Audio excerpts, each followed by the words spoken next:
په فرض منځونو کې د ټولو نه غوره منځ کم یو دی؟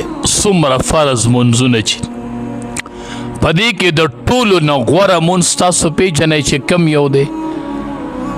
فرض منځونه کې که ته وایې چې د سحر دی نو د کم سحر دی؟ د کمې ورځې د سحر دی؟ نبی کریم صلی الله علیه وسلم فرمای په ټولو منځونو کې فرض منځونو کې غوره منځ د جمعې د سحر منځ چې کله با جماعت ادا شي، چې د جمعې ساری ته په مانځه کې حاضر شي او په جمع باندې د جمعې منځ کې د دې نه بل غوره منځ نشته دی.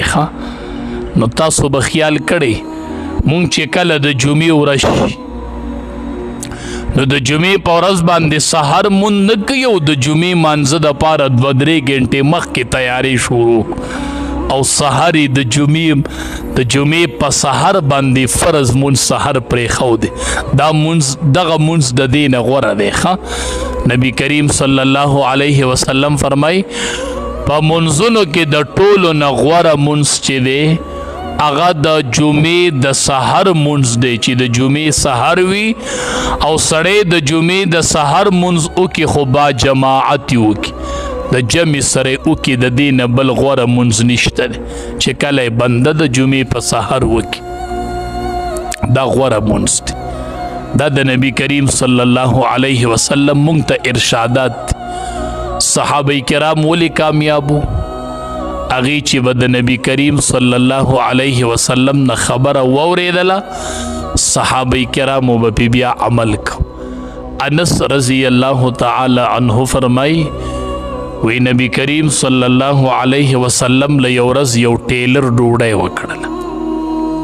مونږ لاړلو چې ډوډۍ له ورلو زه د نبی کریم صلی الله علیه وسلم سره ډوډۍ کې ناست یم. نبی کریم صلی الله علیه وسلم چې روټۍ خوري نو چې لاس یې که روټۍ ته نو روټۍ نه نوڼۍ نیمه کړله او په شوروا کې نبی کریم صلی الله علیه وسلم داسې نوڼۍ ګرځوله او د کدو ټنګری پکې کتله، په هغې سالن کې د کدو ټنګره کتله او نوڼۍ پسې ګرځوله.